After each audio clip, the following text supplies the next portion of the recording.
জানেন এত বড় বেঈমানের নাম কে? এর নাম কপাল। আর অন্যদিকে 27 বছরের যুবক তরবারি নিয়ে দৌড়ায়, নবীকে জবাই করবে। কয় বছর? 27 বছরের যুবক তরবারি নিয়ে দৌড়ায়, রহমতের নবীর কল্লা কেটে নিয়ে আসবে। কাছে যাইয়া রহমতের নবীর চেহারা নজরটা দেওয়া মাত্র তরবারি ফালাইয়া বলেন, রহমতের নবী আমাকে মাফ করে দেন, কালেমার রশি আমার গলায় লাগাইয়া দেন। মান ইয়াহদিল্লাহু ফাহুয়াল মুহতাদ ওয়া মান ইউদ্লিল ফালান তাজিদা লাহু ওয়ালিয়াম মুরশিদা। আল্লাহ যাকে হেদায়াত দিবেন সে পেয়ে যাবে, যার কপাল খারাপ ও হেদায়াত পাবে দূরের কথা, হেদায়াত পাওয়ার মতো কোনো মুর্শিদ পাবে না, পথ প্রদর্শক পাবে না, ওর কপাল বড় খারাপ। রহমতের নবীকে দেখলো 13 বছর কালেমা পড়ে না আবু জাহাল, আর ওমর 27 বছরের বয়স নিয়া নবীর কল্লা কাটতে গিয়া কালেমা পড়িয়া তরবারি নিয়ে আবার দাঁড়ায় গেল। ওমর দাঁড়ায় বলে, এই বেঈমান মুশরিকেরা, মুহাম্মদের বিরুদ্ধে একটা কথা যদি বলো, আমি ওমরের সামনে দাঁড়াও, আমার তরবারি ফয়সালা করবে, মুহাম্মদের প্রয়োজন হবে না। এমন পাওয়ার আল্লাহ দান করেছেন, ওমর যেই রাস্তা দিয়া হাঁটে শয়তান ওই রাস্তায় ঢুকতে ভয় পায়। हर के तारत खौफे हक दौर दिल मदाम जन्नतुल मअवा दे हद उरा मकाम जुज़बा हक चीज़े मखाज़ इंसो जा फज़ले उआ मस्ते दर जुमला जहा। दुनियाटा तो परीक्षार हल की हल الذي خلق الموت والحياة ليبلوكم أيكم أحسن عملا وهو العزيز الغفور।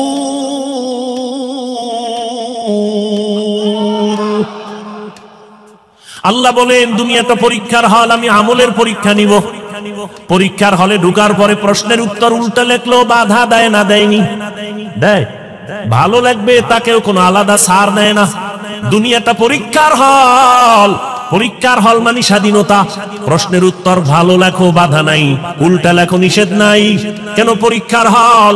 ফলাফলের বেলায় অনুভব করবা তুমি পাস করছো না ফেল করছো, তুমি পুরস্কার পাইবা না তিরস্কৃত হবা। পরীক্ষার হল দুনিয়াটা। এখানে কেউ নামাজ পড়বে, কেউ পড়বে না। যে পড়বে না আল্লাহ তাকে বাধাও দিবেন না, যে পড়বে আল্লাহ তাকে নিষেধও করবেন না। দুনিয়াটা পরীক্ষার হল। এখানে কেউ দাড়ি রাখবে, কেউ দাড়ি রাখবে না। যে দাড়ি রাখবে না আল্লাহ তাকে নিষেধ করেন না, বাধাও দেন না। যে দাড়ি রাখবে আল্লাহ তাকে নিষেধও করবেন না। যে দাড়ি রাখে না সেও যেই আসমানের সূর্যের আলো ভোগ করবে, যে দাড়ি রাখবে সে একই সূর্যের আলো ভোগ করবে।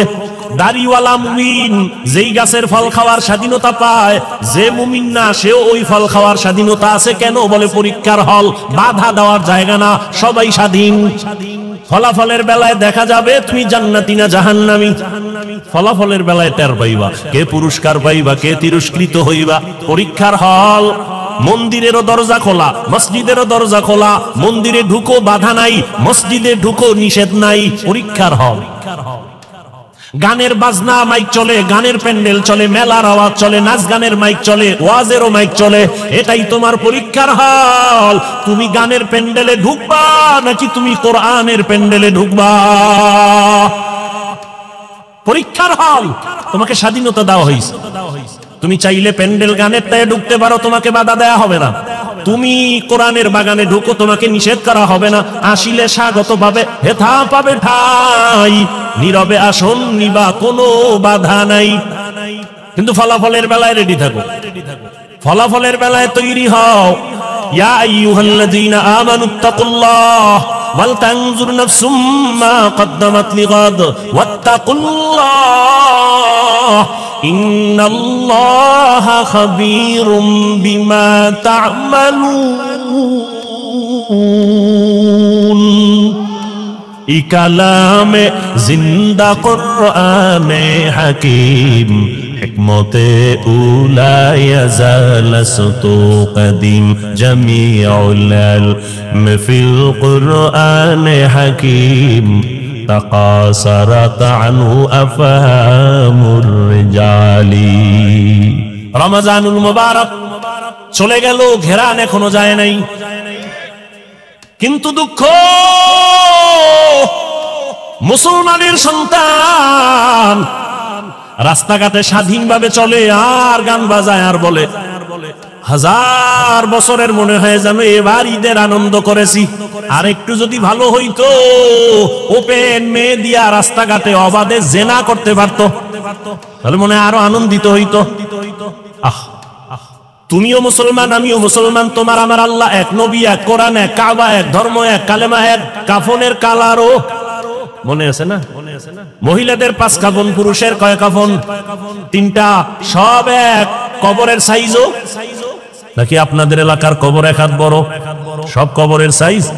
কবরে রাখার পরে প্রশ্ন হবে কয়টা? তাও আমাকে যেই প্রশ্ন আপনাকে একই প্রশ্ন, বাবার প্রশ্ন ছেলে মেয়ের প্রশ্ন এক, শিক্ষকের যেই প্রশ্ন ছাত্রকে একই প্রশ্ন, মুমিনকে যেই প্রশ্ন বেঈমানকে সেই একই প্রশ্ন। রবের পরিচয় দাও, ধর্মের পরিচয় দাও, রাহমাতুল লিল আলামিনের পরিচয় দাও। কবরের প্রশ্নটাও এক। তাহলে আপনার আমার আল্লাহ এক, নবী এক, কোরআন এক, কাবা এক, ধর্ম এক, কালেমা এক, কবর এক, কাফন এক, প্রশ্ন এক। পোশাকটা কেন আলাদা? পোশাক কেন আপনার নবীর তরিকায় নাই? কেমন মুসলমান আপনি যে আমি টুপি খুলতে চাই না, লজ্জা। আর আপনি কেমন ভিআইপি মুসলমান যে টুপি দিতে চান না, লজ্জা। আমি দাড়ি কাটতে চাই না, লজ্জা। আপনি কেমন মুসলমান যে দাড়ি রাখতে চান না, লজ্জা। আমি দাড়ির ওয়াজ করলে আপনার কষ্ট লাগে। সেদিন এক জায়গায় গেলাম, কয় হুজুর আপনাকে ওয়াজে আসতে অনেকে বাধা দিছে কেন? আপনি দাড়ির ওয়াজ বেশি করেন। আমি বললাম 3-4 বছর ধরে তুই ওয়াজই বাদ দিয়ে দিলাম। দাড়ির ওয়াজ কঠিন ওয়াজ তো হাদিসে আছে, এত কথা তো বলি না। যারা দাড়ি ছোট করে রাখে, যারা পুরো ক্লিন করে, দোনো দলের গুনাহ সমান। দোনো দলের গুনাহ সমান। কবিরা গুনাহ কত টাইম? বলে 24 ঘন্টা ঘুমায় থাকলেও গুনাহ। বাইতুল্লাহর গিলাফ ধরে যদি কয় লাব্বাইক লাব্বাইক, দাড়ি কাটার গুনাহ লেখা বন্ধ নাই, অল টাইম কবিরা গুনাহ, কবিরা গুনাহ, কবিরা গুনাহ, কবিরা গুনাহ। তওবার সুইচ না দিলে ওই গুনাহ লেখা বন্ধ হবে না। আল্লাহ হেদায়েত দান করুন।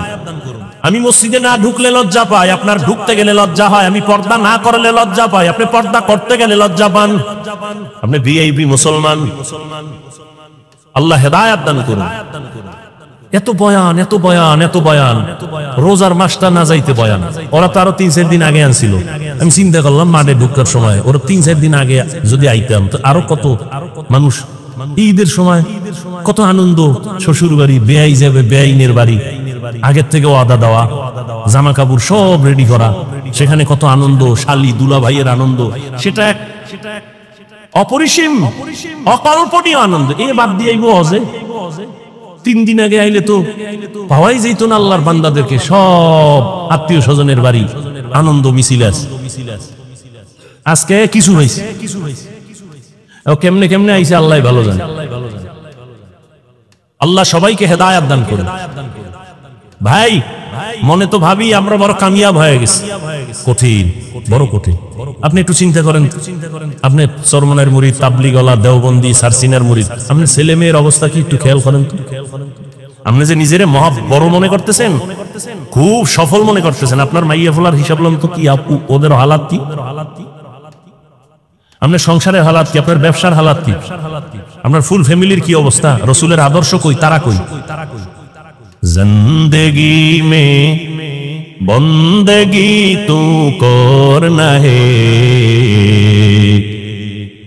जिंदगी में बंदगी तू करना है, जिंदगी बे बंदगी शर्मिंदा है, जिंदगी बे बंदगी शर्मिंदा है।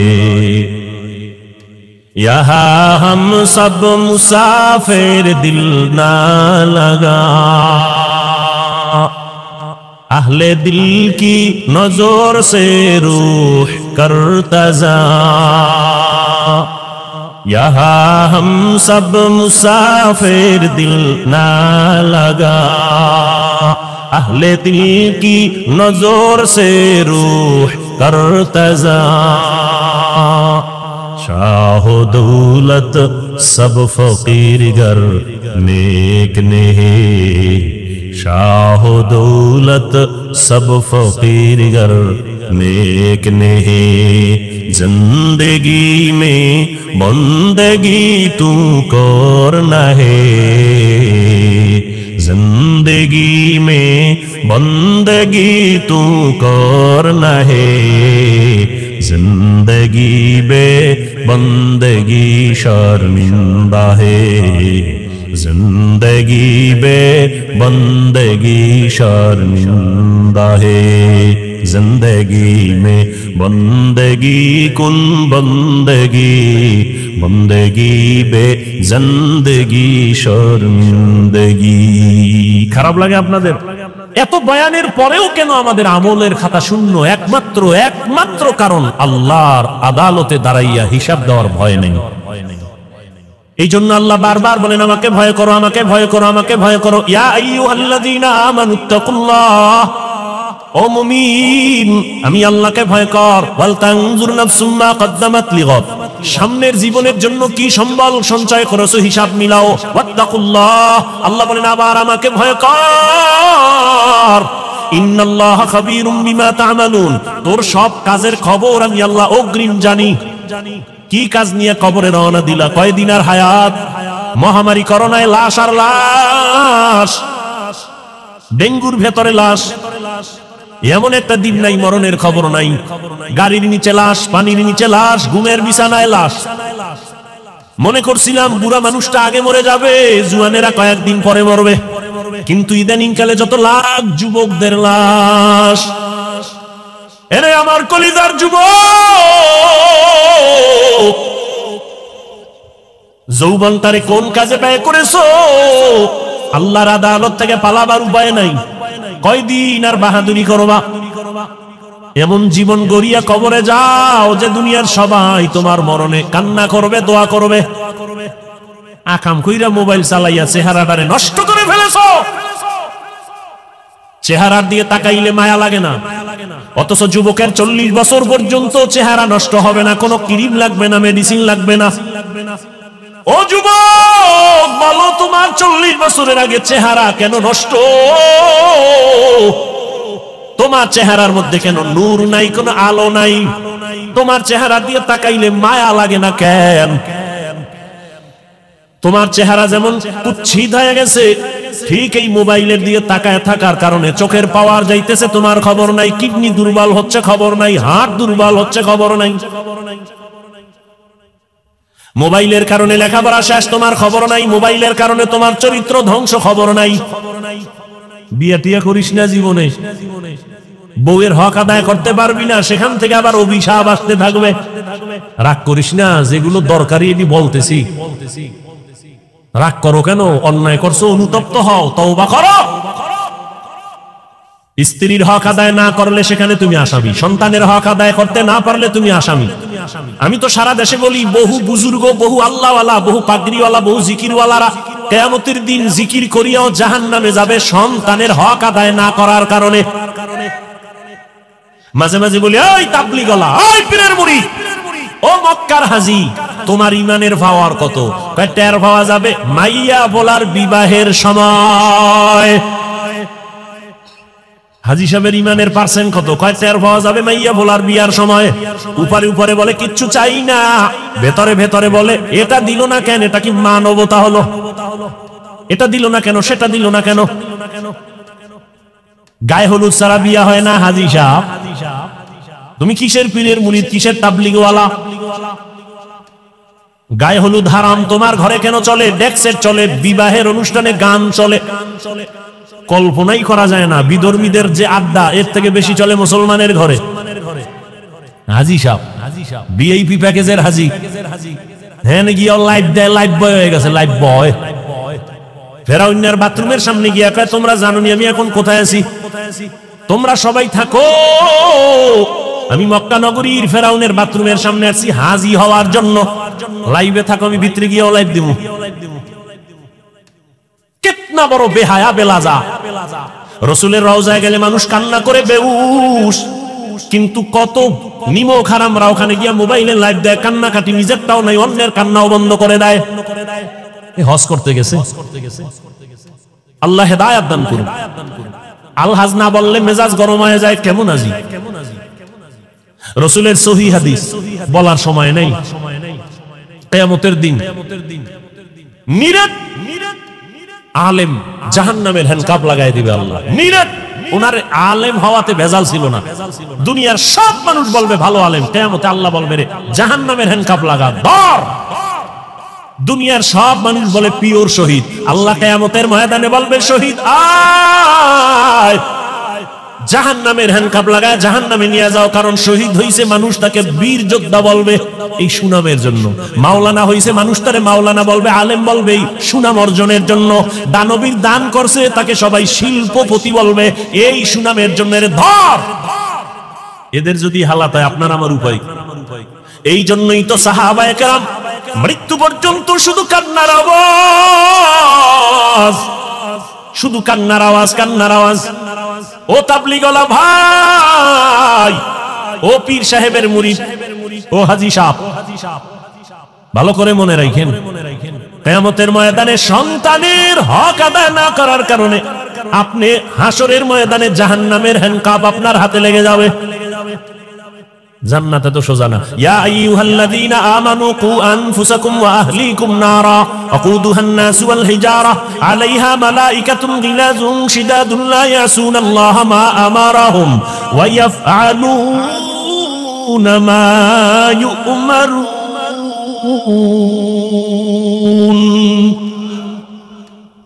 জাহান্নাম থেকে আগে নিজেকে বাঁচাও, তোমার আহালকে বাঁচাও। নিজে বাঁচলে হবে না, আহালকে বাঁচাও। এরে আমার কলিজার যুবক, আমি এতক্ষণ চিল্লাইতেছি, একবারও বলি না তুমি তাবলীগে না গেলে জাহান্নামে যাইবা, বলছি? তুমি পীরের কাছে যদি না যাও জাহান্নামে যাইবা, বলি নাই? তুমি যদি কওমি মাদ্রাসায় না পড়ো জাহান্নামে যাইবা, বলি নাই? বরং আমি বলি সারা দেশে যুবক, তুমি স্কুলে পড়ো, কলেজে পড়ো, চাকরি করো, ব্যবসা করো, ডাক্তার হও, ইঞ্জিনিয়ার হও, প্রফেসর হও, তোমাকে ধন্যবাদ জানাই গেলাম। তুমি একজন ডাক্তার হও বাধা নাই, তুমি ইঞ্জিনিয়ার হও বাধা নাই, তুমি প্রফেসর হও বাধা নাই, তবে এক জায়গায় বাধা, বেয়াদব হইও না রে বাবা। তোমার ব্যবহারে কোনোদিন যেন মা বাবা কষ্ট না পায়, তোমার ব্যবহারে কোনোদিন যেন শিক্ষকেরা কষ্ট না পায়, তোমার আচরণে কখনো যেন আলেম ওলামা মুরব্বীরা কষ্ট না পায়। যদি কষ্ট পায় বরদোয়া লেগে যাবে, মরার আগে পঙ্গু হয়ে যাবা। মা বাবার বরদোয়া লাগলে জীবন শেষ, শিক্ষকের বরদোয়া যদি কপালে লাগে লেখাপড়া ধ্বংস, আলেম ওলামার বরদোয়া লাগবে তো তোর চরিত্র ধ্বংস। স্কুলে পড়ো, ডাক্তার হও, তবে আদওয়ালা ডাক্তার হও, আদর্শবান ডাক্তার হও। মা বাবার দোয়া, শিক্ষকের দোয়া, উলামায়ে কেরামের দোয়া নিয়ে আগাও, জীবনটা ফুলের মতো হয়ে যাবে। ডাক্তার হলো দেখবা সম্মানের সীমানা নাই। বিদেশে তোমাকে হায়ার করে নিয়ে যাবে ডাক্তার, এরকম ডাক্তার আমাদের দেশে নাই। তোমার মতো মোবাইলে আকাম করলেই সুনাম হইতো না, হইতো? আল্লাহ হেদায়াত দান করুন। জীবনে কি অর্জন করলাম? মা বাবার সাথে বেয়াদবি, শিক্ষকের সাথে বেয়াদবি, আলেমদের সাথে বেয়াদবি, বন্ধুদের সাথে বেয়াদবি। মনে হয় তুই মইরে গেলে সবাই খুশি, এমন একটা জীবন কামাই করলি যে মরলেই মা বাপ খুশি, যে একটা বালা গেছি গা, চরিত্র এত খারাপ যে মইরে গেলে মা বাপ খুশি। কেমন পোড়া কপাল তোমার! এরে পর্দার আড়ালের আম্মা জানেরা, বোনেরা, ভালো করে শুনেন, আপনাদের লাইনে কত মা কত বোন এখনো আছে পর্দা করে, স্বামীর মাল হেফাজত করে, মোবাইলে সময় নষ্ট করে না, এমন মহিলা নাই? আম্মা জানেরা, আপনারা কেন পারেন না? ও আমার কলিজার যুবক, সত্য কথাটা স্বীকার করিও রে বাবা। তোমার মতো যুবক জীবনে কোনোদিন মাদ্রাসায় পড়ে নাই, আলিফ বা তাও শিখে নাই, জেনারেল লাইনে পড়িয়া রাস্তায় গাড়ি চালায়, ড্রাইভার 5 বেলার নামাজ পড়ে আছে না নাই? তোমার বিবেক নামের আদালতে প্রশ্ন, বলো যুবক তুমি কেন পারো না? তোমার মতো যুবক স্কুল কলেজে পড়ে, লেখাপড়া করে, 5 ওয়াক্ত নামাজও পড়ে, এমন ছেলে নাই? তুমি কেন পারো না রে বাবা? তোমার মতো যুবক সন্তান নদীর মধ্যে মাছ ধরে, নামাজ ছাড়ে না, বলো তুমি কেন পারো না? তোমার মতো যুবক জেনারেল লাইনে থাকিয়া র‍্যাব, আর্মি, পুলিশ, বিডিআর এর চাকরি করে, ওসি, ডিসি, এসপি, 5 ওয়াক্ত নামাজি আছে, বলো তোমার বিবেকের কাছে প্রশ্ন, তুমি কেন পারো না? না পারার পেছনে শুধু তুমি দায়ী না, তোমার মা বাবাও বড় দায়ী। এরে আব্বা জান ও আম্মা জান, আপনাদের কপাল কত ধন্য, আল্লাহ আপনাদের সন্তান দান করেছেন। কত মা বাবা কান্না করে তদবির নেয়, বিয়ে করছে 10-12 বছর হয়েছে, সন্তান হয় না, এরকম নাই? আর আল্লাহ আপনাদের সন্তান দান করেছেন। এই যে আমার কলিজার টুকরা মাহমুদ, মাসুম, দুইটা ছাত্র, আমার ছাত্র, গর্ব। ওর বাবা আলেম, এই যারা চিনেন বলেন বাবা আলেম। গোবরে পদ্ম ফুল ফুটে, হ্যাঁ? আমার বাবা আলেম না, আমার বাবার কথা বলছি, আমার বাবাও তো আলেম না। আমার দাদা ছিল আমগো গ্রাম্য ভাষায় কয় বয়াতি। কি গাতি? বয়াতি। দাদা কণ্ঠ দিয়া টান মারলে এলাকার সব নারী পুরুষ এক জায়গায় হয়ে যেত। যেই কণ্ঠ, আমার বাবার কণ্ঠ সুন্দর, চাচার কণ্ঠ, ছোটবেলা কবিতা পড়তো শুনতাম, দুপুরে খাইয়া শুয়েই কবিতায় টান মারতো। যে দাদার বাবার একটা টান। চরমনায়ের জমিনে ঘুমন্ত সৈয়দ ইসহাক রহমাতুল্লাহ আলাইহির হাতে গড়া কলিজার টুকরা কেওড়া বুনিয়ার পীর আব্দুর রশিদ রহমাতুল্লাহ আলাই, তার নেক নজর লাগছে, সোয়া লাগছে তো দ্বীনের আলো কলিজায় ঢুকে গেছে। আমার বাবা আলেম যদি হতে পারেন নাই, কিন্তু 3টা সন্তানকে আলেমের রাস্তায় নিয়ে আসছেন। এটা কি চরমনাই কেওড়া বুনিয়ার অবদান না? তোমাকে অ্যালার্জি কেন? এই চরমনায়ের সোহবতে থাকার কারণে হাজারো সন্তান, বাবা দুনিয়াদার সন্তান দিনের পথে আসছে। মিথ্যা। আল্লাহ কারে দিয়ে হেদায়েতের দরজা খুলবে বলা যায় না। নিজের চিন্তা করো, আরেকজনের উপর আঙ্গুল তুলো কেন? আল্লাহ হেদায়েত দান করুন। এরে নবীর উম্মত, ওরে পর্দার আড়ালের আম্মা জান, আপনার জীবনটা কতই যে ধন্য। আপনারা নবীদের মায়ের মতো দামি মা জমিনে কোনো মা নবী না, তবে সব নবীদের মা আপনাদের মতোই মা। সাহাবায়ে কেরামদের মায়ের মতো আপনারা মা। হাফেজে কোরআন এখানে 4টা না, 5 জন সন্তান, 4 জনের মাথায় পাগড়ি দিলাম, কোরআনওয়ালা হাফেজ হয়ে গেছে। এদের সিনার ভেতরে 30 পারা কোরআন আল্লাহ মুখস্থ করায় রেখেছেন। এদের মা, এদের বাবা কত ধন্য। আজ গলাচিপার এই মাঠের ভেতরে হাজারো হাজারো আল্লাহর প্রিয় বান্দাদের সামনে তাদের মাথায় পাগড়ি কেন? বলে তারা কোরআনের হাফেজ হয়েছে। খবর নিয়ে তাকাইয়ে দেখো, আজ ওদের মা বাবার ঈদের মতো আনন্দ। মহিলা সবার কাছে বলে, জানোনি আমার ছেলে আজ পাগড়ি নিয়েছে, কোরআনের হাফেজ হয়েছে। বাবাই সবার কাছে আনন্দ করে, আমার ছেলে আজ হাফেজে কোরআন। এরে আম্মা জানেরা, আপনাদের জীবনটা তো ধন্য। আপনারা খাদিজা রাদিয়াল্লাহু তাআলা আনহার মতোই তো নারী, বড় দামি। আয়েশা রাদিয়াল্লাহু আনহার মতো দামি নারী, ফাতেমা রাদিয়াল্লাহু আনহার মতো দামি নারী। আপনাদের সম্মান কত? কিয়ামতের ময়দানে কোটি কোটি কোটি কোটি মানুষের সামনে আল্লাহ যখন জিজ্ঞাসা করেই ফেলেন, যদি ও হাজারো কোটি মানুষের মাঝে আমি একজন ব্যক্তিকে দেখতে চাই, আমার মুহাম্মদ, আমার প্রিয় নবী, তার হাতে হাত লাগাইয়া প্রথম কালেমাটা কে পড়েছো, ওই ব্যক্তিটাকে আজ আমি হাসরের মাঠে পুরস্কার দিব। দুনিয়ার কোনো পুরুষ দাঁড়াতে পারবে না, একজন নারী দাঁড়াইয়া যাবেন, দাঁড়ায় বলবেন, ও দয়ার মালিক, আপনার বন্ধুর হাতে প্রথম কালেমাওয়ালা আমি নারী, একজন খাদিজা রাদিয়াল্লাহু আনহা। আল্লাহ যদি বলে ফেলেন কিয়ামতের ময়দানে, আমার দ্বীন ইসলামের জন্য জীবন দিতে গিয়া প্রথম শহীদ কে হয়েছে, গলা কাটা শহীদ, একজন পুরুষও দাঁড়াতে পারবে না, একজন নারী দাঁড়ায় বলবেন, হে মালিক, আপনার দ্বীন জিন্দা করার জন্য আমি শহীদ হয়ে রক্ত ঝরাইছি, আমি একজন নারী, সুমাইয়া রাদিয়াল্লাহু আনহা। নারীদের সম্মান আল্লাহ এত দিছেন, তোমরা কমানোর জন্য আন্দোলন করো। যারা বলে ইসলাম নারীর অধিকার দেয় নাই, এরা লম্পট, চরিত্রহীন, ইসলামের দুশমন। আল্লাহর কসম একবার, আল্লাহর কসম 2 বার, আল্লাহর কসম 3 বার, ওয়াল্লাহি বিল্লাহি তাল্লাহি, নারীর সম্মান ইসলাম ছাড়া আর কেউ বাড়াতে পারে নাই। সব ধর্ম খুঁজো, সব ধর্মের ভেতরে নারীদের উপরে জুলুম করা হয়েছে, একমাত্র নারীদের সম্মান আর ইজ্জত দিয়েছে ইসলাম, আর কেউ দেয় নাই। এরে আম্মা জানেরা, এত ধন্য মা আপনারা। এই দুনিয়া একজন বড় আল্লাহর দুশমন ফেরাউনের নাম জানেননি? ফেরাউনের স্ত্রীর নাম কি? এত বড় বেঈমান ফিরআউন, তার ঘরে থাইকা আসিয়া আল্লাহর এত পেয়ারা হয়ে গেলেন। রহমতের নবী বলেন, কিয়ামতের দিন আমি মুহাম্মদের সাথে আসিয়ার সাথে বিবাহ হবে। সুবহানাল্লাহ। কেমন ধন্য নারী! এত বড় বেঈমান ফিরআউনের ঘরে থেকে আসিয়া আল্লাহর এত পেয়ারা হয়ে গেলেন। নবী বলেন, কিয়ামতের দিন আসিয়ার সাথে আমি মুহাম্মদের বিবাহ হবে। আরে আম্মা জান, আপনার স্বামী তো ফেরাউনের মতো খারাপ না। আপনার স্বামীকে পারলেন নাকি বুঝাইয়া নামাজি বানাবেন? আপনার স্বামীটারে যদি বুঝাইতেন, ও স্বামী আমার, বাবা মায়ের কষ্টের জীবন সারিয়া আজ তোমার ঘরে আসি, না খাইয়া থাকলেও আসি, খাইয়া থাকলেও আসি, তবে তোমার কাছে আমার জীবনের দাবি, তুমি কামাই রুজি যা করো, একটা জীবনের দাবি, হে স্বামী, হারাম কামাই করে ঘরের মধ্যে আনবা না।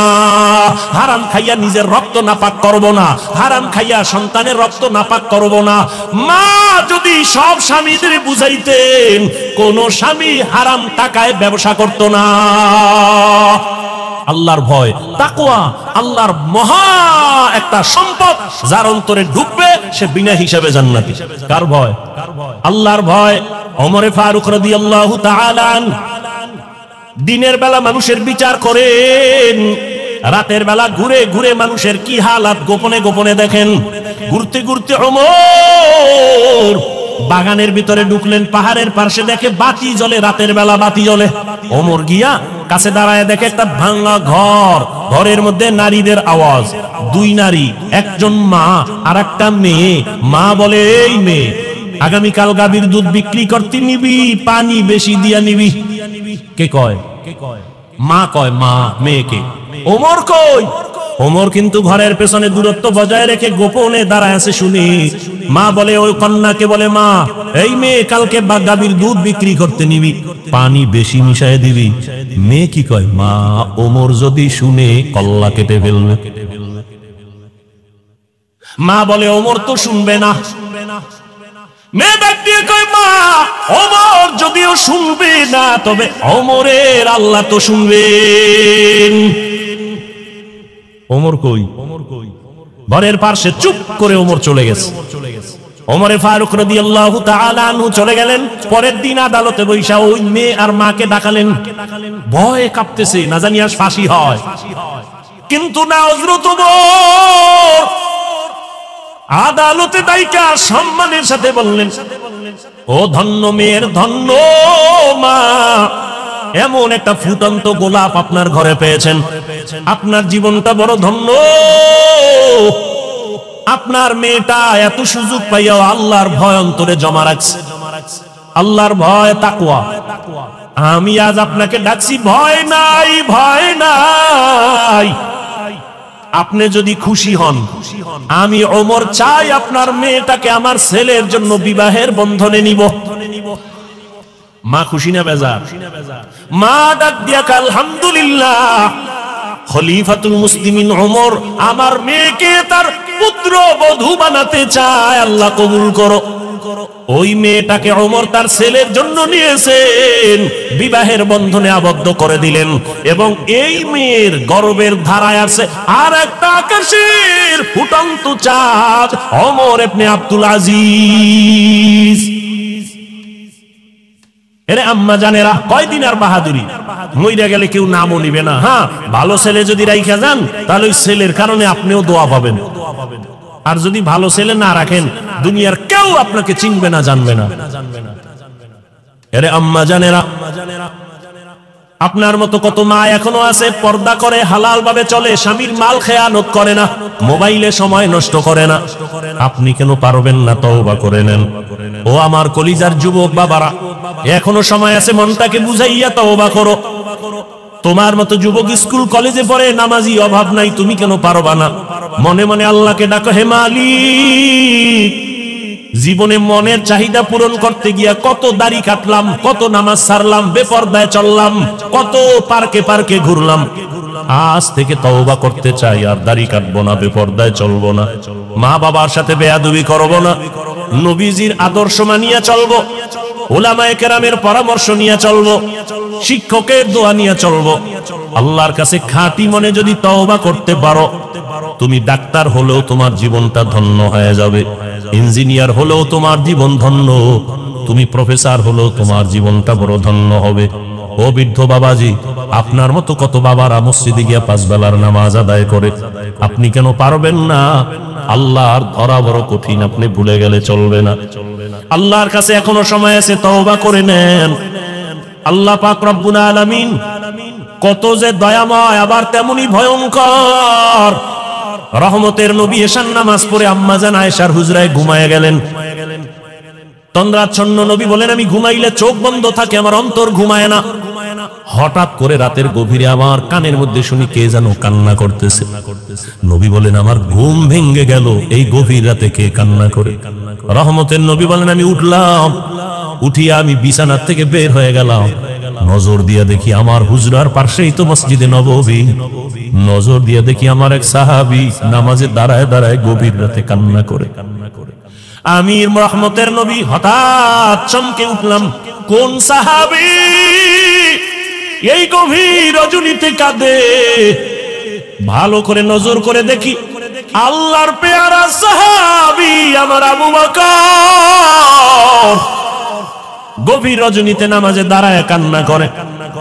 আমি বাহিরে অপেক্ষমান, আবু বকর হাউ মাউ করে কান্না করে নামাজ শেষ করে বের হয়। আমাকে দেখে আবু বকর আতঙ্কিত হয়ে গেল। আমি প্রশ্ন করলাম, হে আবু বকর, আপনি গভীর রাতে নামাজে দাঁড়ায় কান্না করলেন কেন?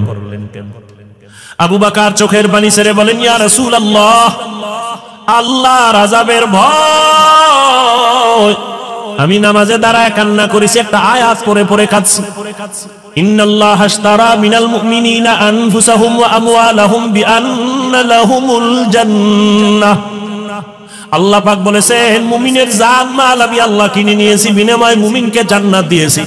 নবী বলেন, আবু বকর এটা খুশির খবর, এখানে কান্নার কি পাইলেন? আবু বকর বলেন, ইয়া রাসূলুল্লাহ, আপনি জানেন আমি ব্যবসা করি, কাপড়ের দোকান দেই। আজকে সকালবেলা একজন মহিলা আমার দোকানে এসে বহুদিন আগের কেনা কাপড়টা ফিরাইয়া টাকা নিয়ে গেল। আমি প্রশ্ন করছিলাম, মা কেন কাপড় ফিরে টাকা নেন? মহিলা একটা জবাব দিয়েছে, তোমার দোকানের কাপড় আমার পছন্দ হয় না, এজন্য ফিরাইয়া দিলাম। আমি আল্লাহর এই আয়াত পড়ে কান্না করেছি। আল্লাহ যে বলেছেন মুমিনের জানমাল আমি নিলাম, মুমিনকে জান্নাত দিয়া দিলাম, এখান থেকে আমার ভয়। আপনি নবী কিয়ামতের হালাতের বয়ান করেছেন, কত ভয়ঙ্কর হবে কিয়ামতের মাঠ। কিয়ামতের ময়দানে নারী আর পুরুষেরা সবাই উলঙ্গ দাঁড়াবে, সূর্যের গরমে মাথার মগজগুলো ভাতের মারের মতো ফুটবে, জমিনটা তামা হয়ে যাবে, জাহান্নামের আওয়াজে মানুষের কান ফেটে যাবে। এমন এক হালাত হবে, ওই হাসরের মাঠে নবীরা যাদের গুনাহ নাই তারাও কান্না করে বেকারার হবেন। ওই অবস্থার মধ্যে যখন আল্লাহ এক এক করে ডাকবেন, আমি আবু বকরকে ডাক দিয়া যদি আল্লাহ বলেন, হে আবু বকর, আমি জান্নাতের সুসংবাদ দিলাম, কি আমল করেছো? আমি যদি আল্লাহর কাছে পেশ করি নামাজ, রোজা, তেলাওয়াত, ওই মহিলার মতোই যদি আল্লাহ বলেই ফেলে, ও আবু বকর, আমার জান্নাত আমাকে দেও, তোমার জানমাল নিয়ে জাহান্নামে যাও। আল্লাহ কেন বলে, যেইভাবে নামাজ পড়তে বলেছি ওইভাবে নামাজ আদায় করতে পারো নাই। আমি যেইভাবে তেলাওয়াত চাইছি ওইভাবে তেলাওয়াত তুমি আমাকে দাও নাই। আমি যেইভাবে জিকির চাইছি ওইভাবে মুহাব্বতের জিকির আমাকে দাও নাই। মানুষ দেখানো জিকির করেছো, মানুষ দেখানো নামাজ পড়েছো। তখন আল্লাহ যদি বেজার হইয়াই বসেন, আমার জাহান্নাম ছাড়া উপায় হবে না। আর হে নবী, আমি চিন্তা করে দেখলাম, দুনিয়াতে সূর্যের গরম সহ্য করতে পারি না, জাহান্নামের আগুন আরো কত ভয়ঙ্কর হবে, কেমন করে সহ্য করব? এই ভয় আমি কান্না করেছি। রহমতের নবী কাঁদেন আর বলেন, আবু বকর, ওই হাসরের ময়দানের কথা যখন আমার মনে পড়ে, আমিও চোখের পানি ধরে রাখতে পারি না। কিয়ামতের ময়দানে কেমন ভয়ঙ্কর অবস্থা হবে যে নবীরা কান্না শুরু করবেন। আমার উম্মতের কি হালাত হবে? এর এলাকার মুসলমান, হে যুবক ও পর্দার আড়ালের, দুনিয়াতে একটা সূর্যের গরম সহ্য করা যায় না, বেতের বাড়ি সহ্য করা যায় না, মশার কামড় সহ্য করা যায় না। গুনাহ নিয়ে কবরে গেলে জাহান্নামের আগুনের গরম, হাসরের ময়দানে আরো কত ভয়ঙ্কর আযাব। এখনো সময় আছে, তওবা করে নেন। মনে মনে আল্লাহকে বলেন, হে আল্লাহ, দুনিয়ার রং তামাশায় সময় তো কম কাটাইলাম না, মন মতো ঘুরলাম ফিরলাম, আর কয়দিন বাঁচবো জানা নাই। এখন থেকে তওবার নিয়ত করে ফেললাম, আর জীবনে বেপরদায় চলবো না, নামাজ ছাড়বো না, দাড়ি কাটবো না, মা বাবার দোয়া নিয়ে চলবো, শিক্ষকের দোয়া নিয়ে, উলামায়ে কেরামের দোয়া পরামর্শ নিয়ে নবীর আদর্শ মতো চলবো। তওবা করার মতো যদি কারো অন্তর তৈরি হয়, মুনাফিকি যদি অন্তরে না থাকে, খাঁটি তওবার নিয়ত যাদের আছে, দুটো হাত আমার আল্লাহকে দেখাইয়া দাও। আয় আল্লাহ, আমাদের হাতগুলো কবুল করে নেন, আমাদের তওবা কবুল করে নেন। আয় আল্লাহ, মরণ পর্যন্ত তওবার উপরে মজবুত হইয়া চলার মতো